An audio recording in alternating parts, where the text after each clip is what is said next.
chega a incríveis 343 metros. Tão alto que a ponte fica acima das nuvens. É uma mega estrutura. Diziam ser impossível a sua construção. A primeira vez que apresentei o projeto da ponte, todos acharam que eu fosse louco.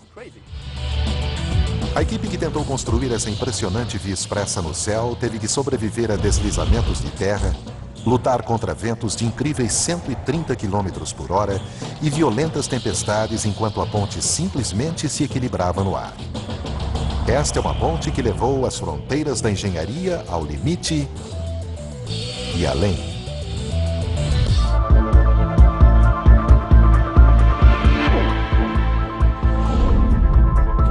Obras incríveis.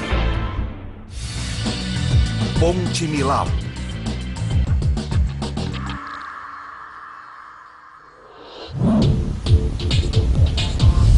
Imagine construir uma série de torres Eiffel.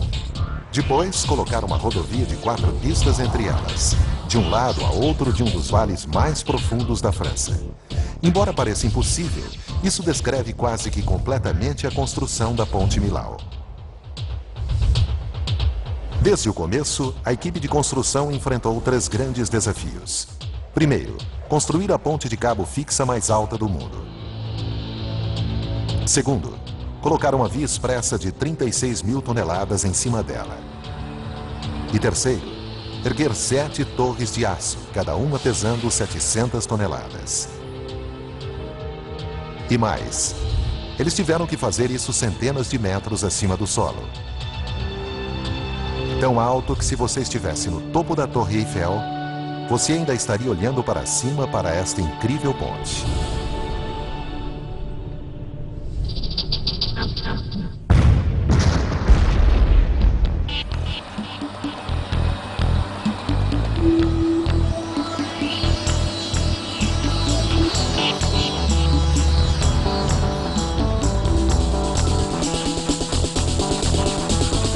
Outubro de 2001. O trabalho tem início. A equipe recebe o pedido de uma ponte que durasse 120 anos. E para ganhar o contrato, a equipe prometeu construí-la em tempo recorde. Menos de 4 anos. Comparando-se, a mais longa ponte suspensa do mundo, a Kashi-Kaiko, no Japão, levou 10 anos para ser construída.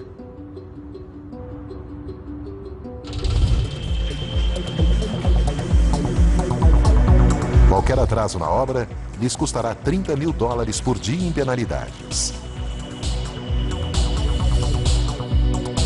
Há 7 pilares, partindo do extremo norte do vale.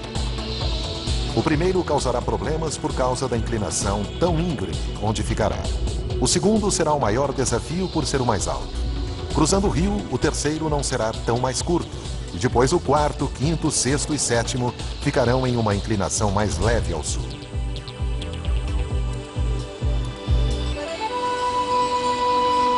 Para começar, a equipe teve que enterrar bem as fundações no leito rochoso para que elas pudessem sustentar o enorme peso da ponte sobre si. Mas as forças da natureza estavam contra eles.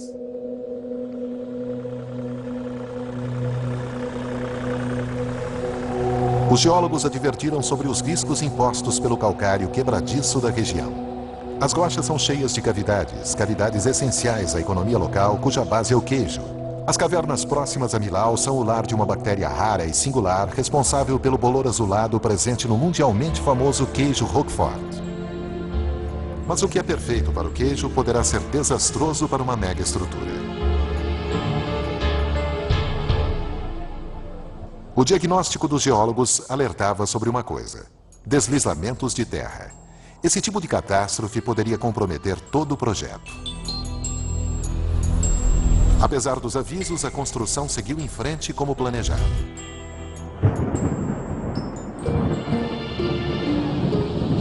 Então, ainda no começo, como previsto, uma violenta tempestade causou um deslizamento de terra. – 4.000 metros cúbicos de rocha desmoronaram ao redor do pilar número 1. Felizmente, a queda das rochas não o danificou. Mas o aviso era claro. Eles foram forçados a desviar a mão de obra e o equipamento para estabilizar o morro e evitar que outro deslizamento ocorresse. Mas se a área estava propensa a deslizamentos, por que construir a ponte mais alta de todas justamente aqui? A resposta é simples. Nos anos 80, a França construiu uma via expressa ligando Paris diretamente à Espanha. Esta artéria principal levava ao sul do país cruzando o interior da França. Do Mediterrâneo, a via expressa ia em direção ao norte, até ambas atingirem um dos vales mais profundos da França.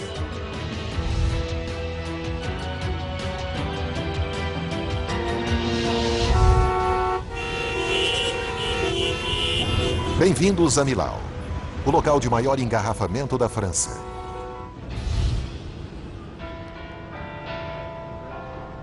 A cidade de Millau está na região montanhosa de Massif Central, uma das partes mais tranquilas do país. Mas no verão, essa pobre cidadezinha medieval sofria com o tráfego.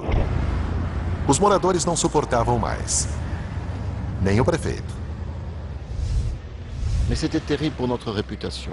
Quando saía no noticiário, no rádio e na TV, todos os dias, evitem Millau, há um engarrafamento na cidade de 5 horas de espera, era horrível para a nossa reputação. E não era só a população de Millau. O exemplo de duas motoristas, Gemila e Jemima, atravessando 30 quilômetros de via expressa, cada uma de um lado de Millau, revela exatamente por que essa ponte era necessária. Gemila, no carro 33, atravessará a nova ponte, enquanto no carro 22, Jemima pegará a estrada velha pelo vale. Percorrendo a via expressa, o carro 33 se aproxima da ponte de Millau depois de apenas 18 minutos. O único atraso é o dos 30 segundos perdidos no pedágio. A 100 km por hora, sobre a espetacular ponte, essa motorista leva apenas 32 minutos para chegar do outro lado. Enquanto isso, o carro 22 está apenas começando a atravessar as ruas medievais de Millau. Os ciclistas, pedestres, pessoas com cães, tudo precisa ser evitado. Depois, o carro 22 ainda terá que cruzar a longa estrada para chegar ao outro lado do vale. O tempo total ficou em 1 hora e 35 minutos. Quer dizer, mais de 1 hora do tempo que Gemila levou atravessando a via expressa e a ponte. Está claro porque a ponte era necessária. Mas o governo francês levou muito tempo para decidir construí-la. 12 anos antes de a construção começar em Paris, o ministro do Transporte imaginou uma solução. O responsável pela construção da ponte, Michel Verloger, não é um engenheiro comum. Ele é um homem que pensa grande, muito grande. Haja vista seu projeto, a Ponte da Normandia, no norte da França, a mais longa envergadura sustentada a cabos do mundo. Depois do término dessa estrutura que quebrou recordes, Verloger passou ao seu próximo projeto, Millau. Seu novo plano era outra ponte sustentada a cabos, mas levando a tecnologia além de qualquer coisa antes tentada, com pilares 4 vezes mais altos que a Ponte da Normandia.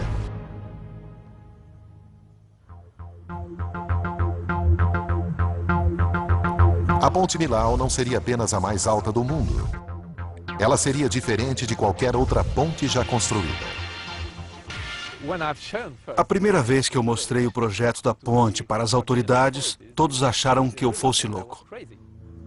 A Ponte da Normandia de Verloger tem 2 grupos de cabos sustentando o passadiço. Mas ele queria ir mais longe com Millau, perdendo uma fileira de cabos e conseguindo com isso que a linha remanescente fosse forçada a fazer 2 vezes seu trabalho. E o mais dramático, em vez de uma única envergadura principal, os 2,5 km da Ponte Millau precisariam de uma série completa de pilares para sustentá-los por sobre o vale. Ninguém nunca tinha tentado construir uma ponte de envergadura múltipla sustentada por uma única linha de cabos nessa escala antes. As autoridades francesas tinham um problema. Nervosos por causa do esquema absurdo de Verloger, eles iniciaram uma competição convidando outros engenheiros e arquitetos com diferentes projetos. O vencedor foi Lord Norman Foster, um famoso arquiteto. Em Hong Kong, ele construiu o maior terminal de aeroporto do mundo. Em Barcelona, escritórios literalmente ficam em cima de um mastro em uma torre de comunicação. Este é um homem que regularmente promete o impossível, mas cumpre. Sabe, são apenas desafios, um em cima do outro e assim por diante. E com Millau, um dos maiores desafios foi fazer a ponte se encaixar à paisagem, dado que ela ficaria bem sobre a estrada da famosa Gorge de Tarn, o equivalente na França ao Grand Canyon. Como se constrói algo que precise aguentar firme contra as forças da natureza, mas que tenha a aparência suave e delicada? Como se constrói algo nessa escala na paisagem mais inacreditável do mundo? Ironicamente, a resposta de Foster foi pegar o primeiro desenho de Viologier e levá-lo a um estágio adiante. Ele transformou aquela enorme peça de engenharia em um delicado trabalho de arte, cortando de forma ousada 2 dos 9 pilares originais e diminuindo sensivelmente os pilares restantes e o passadiço. Foster queria que a ponte ficasse tão delicada quanto uma borboleta, mas essa borboleta teria que sustentar o peso de 5 torres Eiffel, fortes ventos e ficar firme a centenas de metros sobre o rio Tarn. Errar no projeto seria uma tragédia. Dezembro de 2001. A Ponte Millau, na França, a ponte mais alta do mundo, está sendo construída. Tudo no projeto é exagerado. Será preciso usar 200.000 toneladas de concreto, uma quantidade tão grande que a equipe terá que construir uma fábrica de concreto no local. Não há nada de convencional nesse concreto e sua fórmula terá que ser exata. O concreto precisará de uma grande força estrutural para suportar as enormes cargas que serão postas sobre ele, mas não poderá secar depressa demais, dado que terá que ser derramado de centenas de metros de altura. Além disso, ele precisará ter a cor certa para que se encaixe a visão que Norman tem do projeto. Na verdade, a visão do arquiteto criou uma dor de cabeça para a equipe de construção. Ele desenhou cada pilar com uma forma geométrica complicada, com sulcos verticais em toda a sua extensão para criar sombras. Mas o que é apenas um desenho no papel para o arquiteto foi um grande desafio para a equipe de construção. Os enormes pilares são construídos passo a passo, derramando-se concreto em um molde temporário. Para dar a força exigida, os moldes são preenchidos com uma moldura de barras de aço. No total, 16.000 toneladas dessas barras de aço serão colocadas de uma extremidade a outra em presas. Isso resultará em 4.000 quilômetros de Millau até a África Central.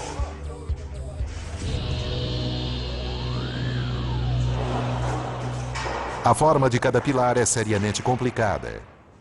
E como resultado, cada vez que as seções de aço são removidas, a equipe precisa mudar o formato do molde para cumprir o perfil da próxima seção de 4 metros.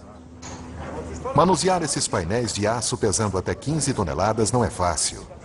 E com a altura combinada dos 7 pilares totalizando bem mais de 1 quilômetro, a equipe precisa mudar a forma do molde mais de 250 vezes.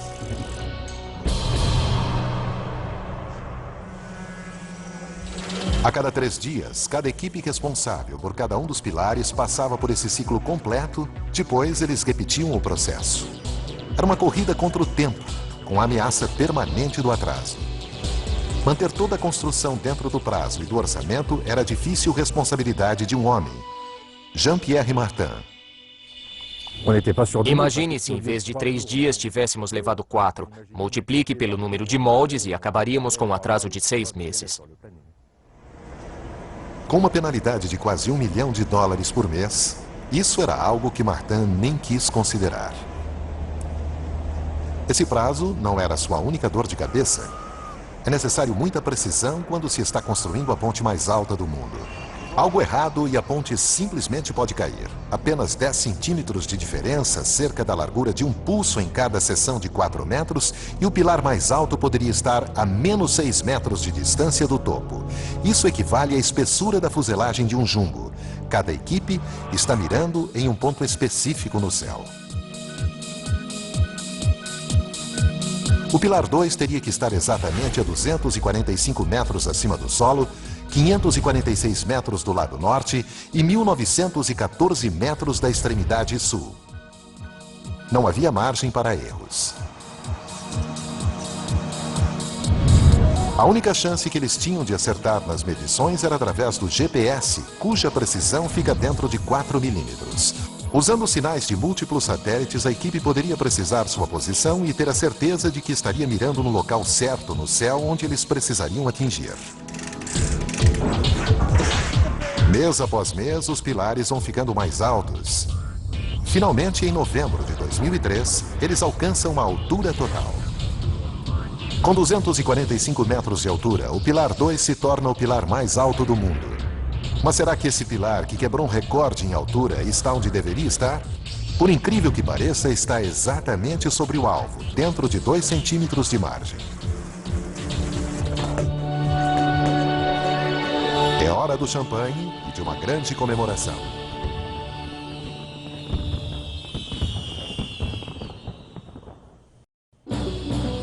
Contra todas as previsões, eles estavam um mês à frente do prazo, mas a equipe não podia se dar ao luxo de relaxar. O próximo estágio do projeto seria a parte mais difícil de ser construída.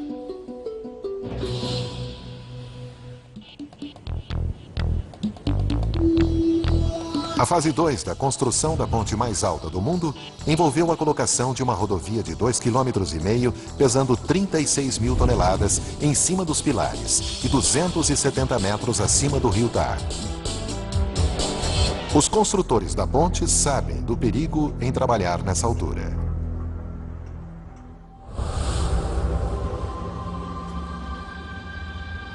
Mais de 34 pessoas morreram construindo a ponte do Brooklyn, em Nova York. Outras 35 morreram em 1970 na ponte Westgate, em Melbourne, na Austrália. E um ano depois, 13 trabalhadores morreram quando a ponte de Koblenz, na Alemanha, caiu no Reno.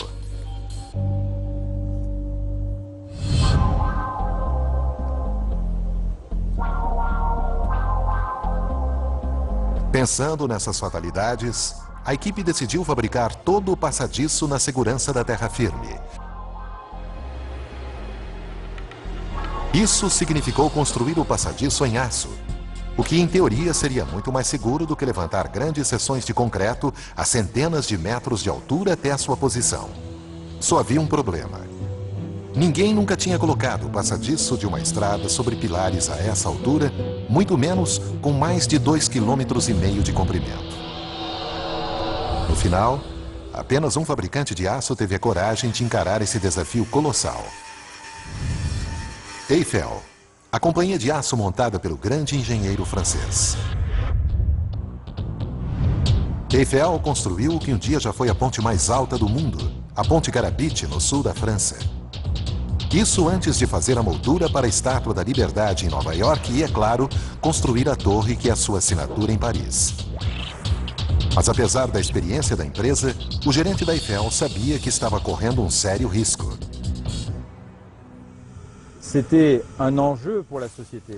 Foi um risco para a companhia porque se houvesse um erro, se algo não desse certo, seria o nome da companhia em jogo.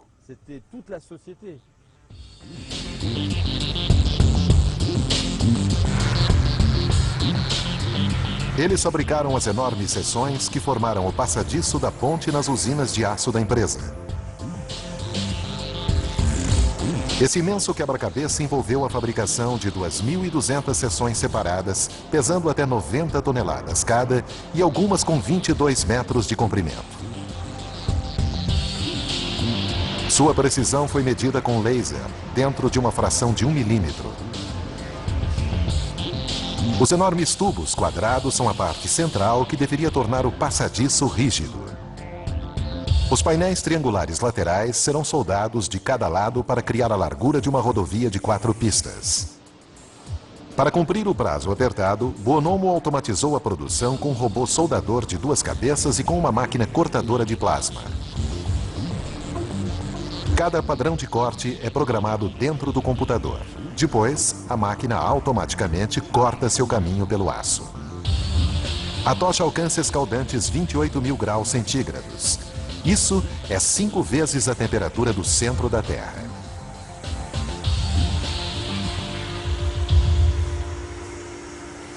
Os cortes e as soldas foram a parte mais fácil. O mais difícil foi levar essas seções monstro a quilômetros de distância até Millau. O caminho teve que ser planejado com precisão para evitar grandes danos. A polícia coordenou a segurança e abriu espaços. Mesmo com esse nível de preparação, parecia que alguns obstáculos estavam perto demais. Esse evento nunca tinha sido visto antes. Para construir a ponte foram precisos mais de 2.000 extraordinários comboios.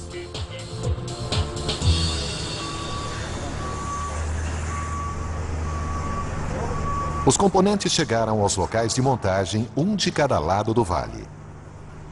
Aqui, as peças do enorme quebra-cabeça foram soldadas para formar as duas metades do passadiço. Mas colocar essas duas metades sobre o vale, em cima da ponte mais alta do mundo, seria o maior desafio. Eles seriam a primeira equipe a colocar uma via expressa sobre pilares mais altos que um arranha-céus de 80 andares. E para levar a construção da ponte além de qualquer outra coisa antes tentada, eles planejaram colocar o passadiço de 2,5 km sobre duas peças colossais. O engenheiro-chefe da ponte, Jean-Marie Crémer, foi um dos poucos que acreditaram que isso poderia ser feito. Nem os engenheiros que conhecem bastante esse método acreditavam que fosse possível. Se a equipe tivesse errado nos cálculos, toda a estrutura teria caído sobre o vale.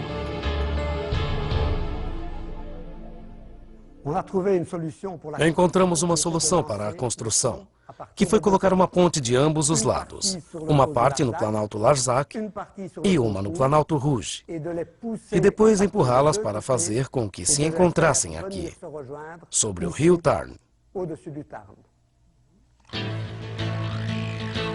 Algumas pontes menores usam uma técnica parecida. Um conjunto poderoso de soquetes hidráulicos literalmente bombeia o passadiço de um lado a outro. Mas Millau seria a ponte mais longa sobre os pilares mais altos do mundo e os resultados poderiam se transformar numa tragédia. Seu passadiço é tão delgado que poderia dobrar e cair se a envergadura entre cada pilar tivesse mais de 342 metros. O mais longe que alguém já tinha ido era menos da metade dessa distância. A primeira parte da solução foi simples. Encaixar um pilar de modo que seus cabos sustentassem a parte da frente do passadiço à medida que ele fosse sendo posto sobre o vale. Depois, seria a vez de construir torres de aço de sustentação provisórias que reduzissem a envergadura até 171 metros, uma distância mais fácil de se lidar. Essas torres de aço por si só já foram um feito da construção civil. A maior, a 170 metros de altura, é a mais alta já construída, e elas precisavam carregar uma enorme carga. 7.000 toneladas, à medida que a borda principal do passadiço e o primeiro pilar de 90 metros deslizassem para a lateral. Empurrar simplesmente esse peso enorme sobre a parte de cima dos vulneráveis pilares poderia fazê-los cair e se esmagar contra o chão. Este seria o cenário de um pesadelo. Se fizéssemos um lançamento convencional, correríamos o risco de derrubar os pilares como os pinos num jogo de boliche.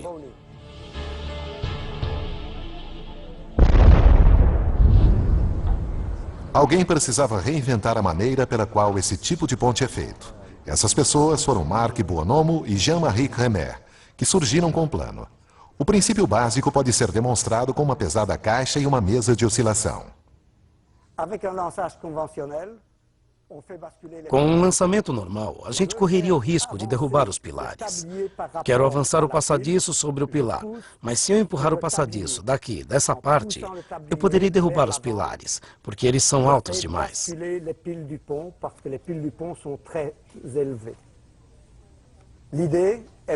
A ideia é instalar um sistema de lançamento em cima do pilar.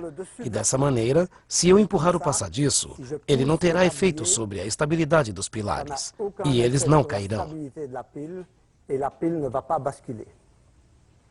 O truque foi usar uma série de sistemas de lançamento para levantar o passadiço e levá-lo para frente.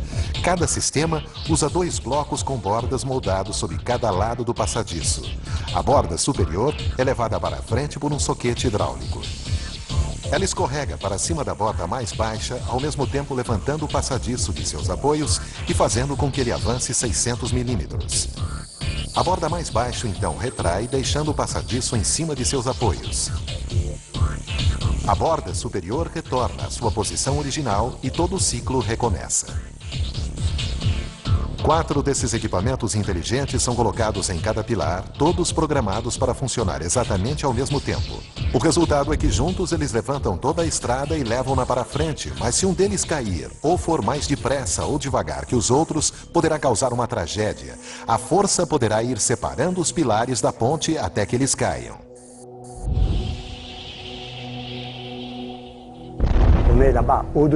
Quando você está lá em cima e vê a ponte a 300 metros abaixo, você se pergunta, será que foi uma boa ideia? O futuro de todo o projeto estava agora em um protótipo, e ele nunca tinha sido testado. Eles largaram. Continuamos assistindo Obras Incríveis no Nat Geo. É manhã do dia 26 de fevereiro de 2003, o dia decisivo para a ponte mais alta do mundo. Tudo está prestes a ser testado. A flexibilidade do passadiço, a força dos pilares temporários e principalmente o sistema hidráulico pioneiro. Até Buonomo, o responsável pelo lançamento, tinha suas dúvidas. Nunca tinha sido feito antes, e eu tenho que confessar que tive medo que não funcionasse. O bombeamento começa, os pistões começam a empurrar e o passadiço começa sua enorme jornada cruzando o vale. Quando ouvi dizerem que os motores estavam funcionando, pus meu dedo no passadiço e senti ele se mover. A cada 4 minutos, o passadiço avançava 600 milímetros sobre o vale. Seu progresso foi acompanhado, mas ainda havia uma grande preocupação no ar, à medida em que a equipe observava o passadiço sem apoio nenhum atravessando o vazio. O passadiço acaba chegando em segurança ao primeiro pilar. Agora são 204 metros a menos, mas ainda faltam 2.256. O sistema de lançamento parecia estar funcionando como planejado. Os engenheiros estavam otimistas, mas à medida em que o passadiço avançava no espaço, ele se tornava mais vulnerável ao vento, que pode chegar a 130 km por hora neste local. Infelizmente, o passadiço tem a forma de uma asa de avião ao contrário, e o maior medo da equipe era de que essa asa simplesmente decolasse. Os engenheiros mantêm a atenção no vento e nas condições do tempo. Eles só ficam satisfeitos quando, em um período de tempo de 3 dias, o vento não passa de 85 km por hora. Aí sim eles dão um sinal verde para a equipe ir em frente e o lançamento do passadiço pode continuar. A razão para essa precaução é simples. Ventos fortes podem literalmente rasgar a ponte ao meio. Em 1940, o estado de Washington construiu uma ponte suspensa cruzando o estreito de Tacoma, no noroeste dos Estados Unidos. Ela foi inaugurada com uma grande cerimônia no dia 1º de julho. Mas as comemorações não duraram muito. A ponte tinha um grande problema: o vento. As vigas embaixo do passadiço, projetadas para enrijecer a ponte, na verdade bloquearam o vento, fazendo a rodovia balançar de maneira alarmante. Os moradores logo a apelidaram de Galloping Gantry, Gertrudes Galopante. No dia 7 de novembro, com ventos a menos de 70 km por hora, a ponte começa a balançar violentamente. Às 11 horas da manhã, a vida da Gertrudes Galopante acaba. O vento faz a ponte cair no rio. Testes em túneis aerodinâmicos agora são um procedimento padrão em consequência do que aconteceu àquela ponte. No caso da Ponte Millau, a equipe de construção analisou os ventos no Vale de Tarn durante mais de 18 meses e depois recriou as condições analisadas ali em um túnel aerodinâmico. O engenheiro Olivier Flamand ficou chocado com os resultados. A velocidade média do vento era relativamente baixa, mas a forte turbulência criava ventos de picos muito rápidos. O terreno acidentado no local cria uma séria turbulência na altura do passadiço. Os ventos chegam a 130 km por hora. Isso é a força de um furacão. A equipe testou cada aspecto da ponte para analisar os riscos. Pilares, estrutura e principalmente o passadiço. Mas o problema não era só a aerodinâmica da ponte terminada. Eles precisavam descobrir como ela iria se comportar quando estivesse sob o risco máximo durante o lançamento do passadiço. Olivier e sua equipe chegaram a uma preocupante conclusão. A de que os ventos que eles haviam medido eram fortes o suficiente para arrancar o passadiço de seu apoio e mandá-lo a centenas de metros abaixo, no solo do vale. E o pesadelo teve início. No dia 22 de agosto de 2003, a 6 meses do lançamento do passadiço, um dos sistemas de lançamento falhou, deixando o passadiço balançando ao vento. Para piorar, o Homem do Tempo estava prevendo tempestades. Até então, essas enormes máquinas de bombeamento tinham funcionado perfeitamente, mas a verdade é que elas eram protótipos e, devido ao horário frenético, nunca haviam sido testadas. O problema foi que o teflon entre as superfícies de deslizamento rasgara, e a fricção gerada foi muita para que os soquetes hidráulicos pudessem combater. Infelizmente, ninguém tinha planejado substituir as peças dessa máquina monstro de lançamento em cima de um pilar de concreto. Isso foi uma péssima notícia para o homem que apostou sua reputação nesse sistema. Foi o máximo de estresse, como o gosto de um veneno na boca. E isso a gente não esquece. Reexaminando seus cálculos, a equipe percebeu a causa do problema. Eles haviam subestimado as forças entre as superfícies deslizantes, mas não iriam conseguir consertá-las sem as peças de reposição necessárias. O relógio estava andando e Marc Bonomo precisava de uma solução depressa.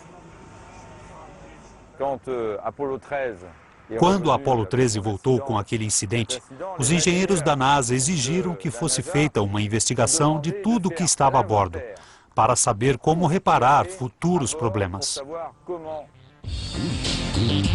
A equipe de Millau fez uma investigação. Eles descobriram que outras máquinas de lançamento que ainda não estavam sendo usadas poderiam fornecer as novas superfícies de teflon de que eles precisavam. Trabalhando a noite toda, a equipe estendeu a plataforma de acesso. Isso lhes permitiu tirar 5 metros de comprimento, 2 toneladas de bordas de aço, substituir o teflon e remontar a máquina de lançamento. Às 8 da manhã seguinte, ela estava pronta para recomeçar o lançamento. O resto da semana, as tempestades previstas chegaram e outro conjunto de máquinas de lançamento se foi. Quando o passadiço finalmente chegou em segurança ao próximo pilar, a equipe respirou com grande alívio. Foram 4 horas de pânico. E eu nunca vou esquecer disso. Os 2 passadiços continuaram sua jornada através do vale. Dia após dia, semana após semana, durante 14 meses, eles se aproximavam um do outro, milímetro por milímetro. Em maio de 2004, eles alcançaram a fase crítica. Da extremidade norte, o passadiço mais curto tinha viajado 717 metros para alcançar sua posição final. Do sul, o passadiço mais longo havia se estendido 1,5 km a mais. Apenas a seção sobre o rio os separava, o único ponto onde era impossível erguer um pilar temporário. Mas será que os passadiços iriam se encontrar como planejado?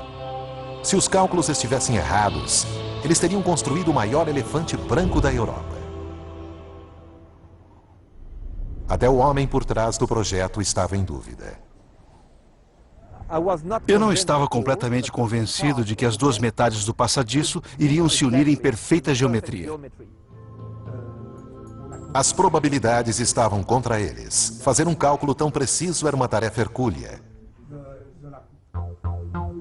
Em primeiro lugar, os 2 pontos iniciais nos morros norte e sul do vale estavam em alturas diferentes. Depois, a ponte tinha uma curva sutil. Além disso, cada painel de aço que forma o passadiço precisava ser cortado e soldado com extrema precisão. Seria um triunfo da engenharia se eles conseguissem fazer aqueles 2 passadiços curvados se encontrarem como exigido.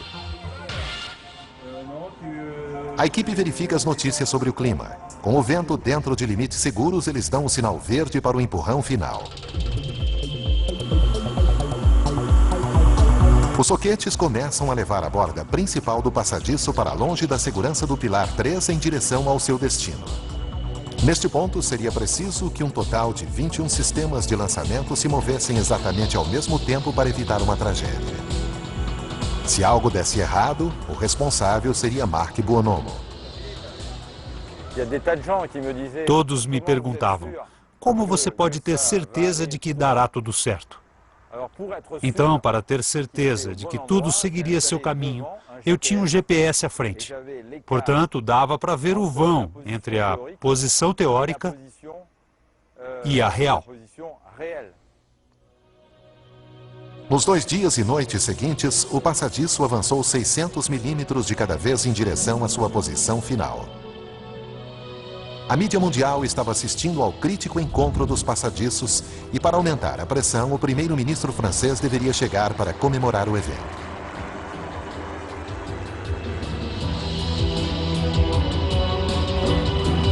O passadiço desliza para frente. Agora as seções estão separadas por alguns centímetros somente e uma garrafa de champanhe espera entre elas para marcar o grande momento.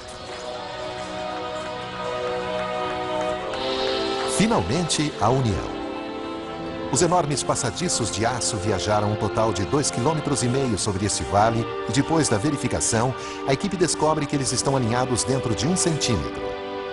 A precisão foi de 99,999%. Toda a medição, todos os cálculos valeram a pena. Eles conseguiram.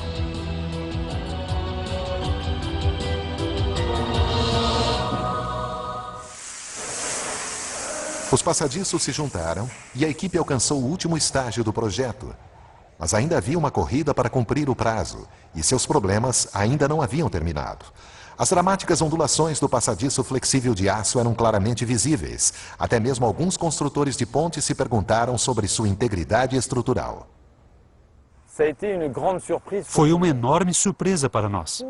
Todos os engenheiros disseram, sabíamos que o aço era flexível, mas não tanto.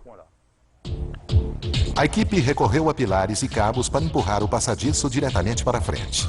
Cada pilar tem 90 metros e pesa 700 toneladas, o equivalente a 85 ônibus. Colocado sobre o delgado passadiço acima do solo do vale, estava além de qualquer outra coisa já tentada e, mais uma vez, Marc Buonomo tinha um plano.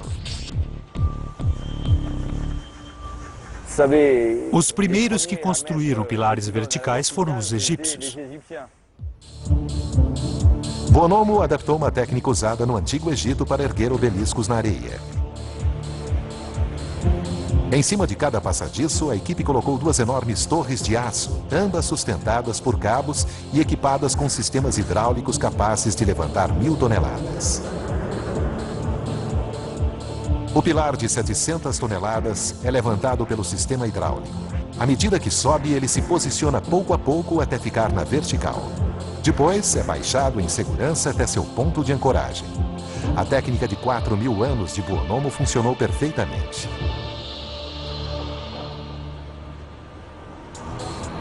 Com os 7 pilares no lugar, a equipe já pode ligar os cabos que vão fortalecer o passadiço e dar a ele a força para suportar o peso do tráfego pesado. É o que eles esperam. O peso da rodovia é agora de 40.000 toneladas. O equivalente a um navio de cruzeiro. E os 154 cabos deverão evitar que ele caia. Os cabos mais fortes são feitos de 91 feixes individuais de aço e têm uma força de quebra de 15.000 toneladas, fortes o suficiente para segurar 25 jumbos, todos a empuxo total.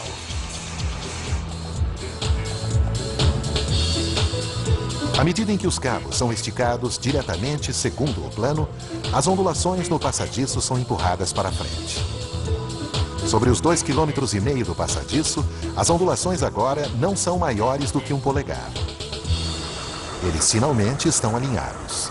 A superfície da estrada está pronta, adicionando-se 10.000 toneladas à carga. Isso é como colocar 153 tanques sobre o passadiço. Porém, antes que a ponte possa ser aberta ao público, a equipe precisará saber se ela é segura. Por isso, ela terá que passar por um teste essencial.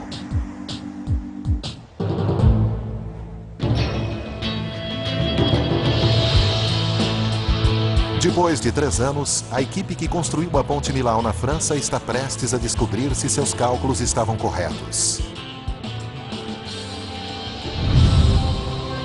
Em uma ponte de uma só envergadura e sustentada a cabos como a Ponte da Normandia, o excesso de carga sobre a seção principal não é problema, porque os cabos estão ligados ao solo e não cedem.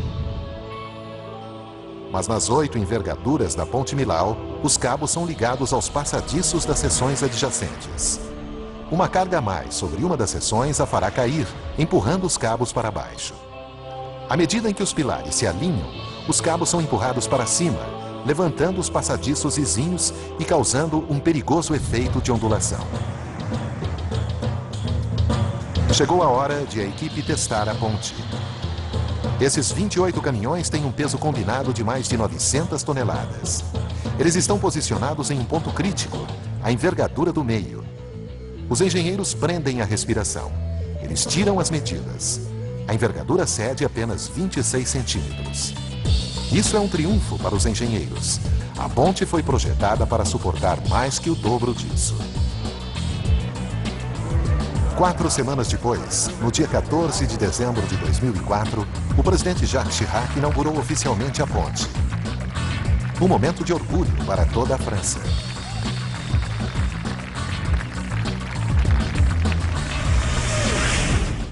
Em novembro, no Nat Geo. Pouco mais de 3 anos de construção produziram a ponte mais alta do mundo, projetada para durar no mínimo 120 anos. E contra todas as probabilidades, o gerente do projeto conseguiu terminar o trabalho a tempo, mas não foi esse o seu maior motivo de orgulho. O que me deixa feliz é que não tivemos nenhum acidente sério, somente alguns ferimentos leves. E sabemos que em locais de construção, acidentes sempre acontecem.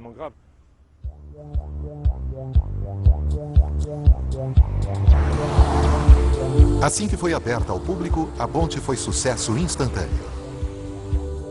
Mas o verdadeiro teste não aconteceria antes do primeiro verão, quando os franceses tinham suas férias anuais. Ninguém esperava nada como aquilo. Os números excediam a 50 mil veículos por dia. A mais de $7 por carro, essa foi uma ótima notícia para a companhia de construção que arrecadou de volta seus 478 milhões de dólares de investimento no projeto. Foi uma construção épica, mas o mais difícil é mantê-la. Thierry e Franck estão encarregados do P2, o pilar mais alto da ponte. Essa estrutura não é feita de blocos sólidos de concreto, mas sim de uma série de espaços ocos. Seu trabalho é testar os sistemas de comunicação e circuitos elétricos de cada um dos 7 solos estruturais. Isso envolve uma escalada de 343 metros subindo degrau por degrau o resto do dia. Ao entardecer, quando Thierry finalmente alcançar o pico do pilar, ele poderá estar exausto, mas haverá um prêmio. Daqui se tem uma vista fantástica. Um panorama de 360 graus.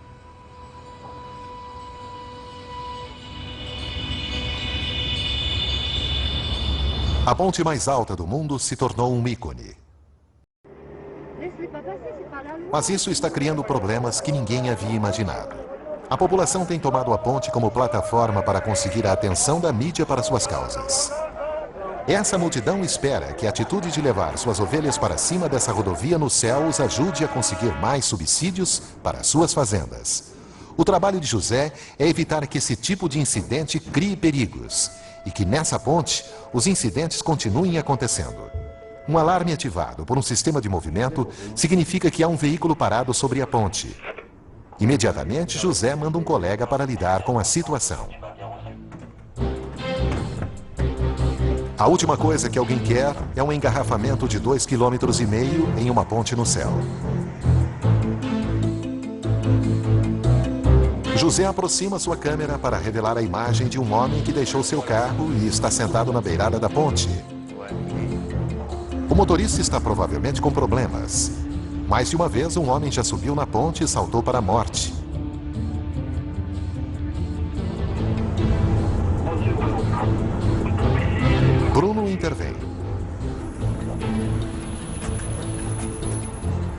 Bom dia. Bom dia. Felizmente, trata-se de um fotógrafo irresponsável.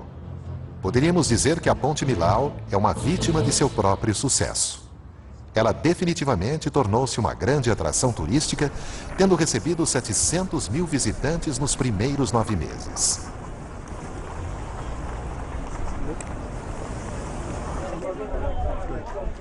Felizmente, a maioria deles espera até sair da ponte para tirar fotos. É magnífico. É uma obra de arte. Eu dirigi 600 quilômetros só para vê-la. Só tenho uma coisa a dizer: extraordinário. As pessoas são atraídas para cá não só porque esta é uma estrutura sem igual, mas também porque é inacreditavelmente bonita, delicada e sutil, diferente do que se espera de uma estrutura quase 1/3 mais alta que qualquer outra ponte do planeta. O arquiteto Lord Norman Foster alcançou seu objetivo: dar ao motorista a sensação de estar voando. Quando a pessoa deixa esses planaltos, ela realmente voa. Voa nessa ponte. Fica literalmente acima das nuvens. Os resultados certamente agradam o homem que sonhou com isso. Ver essa ponte terminada é realmente mágico.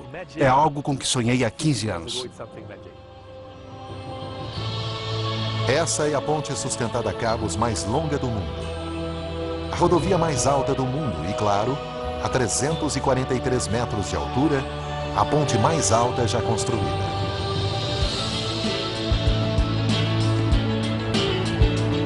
Versão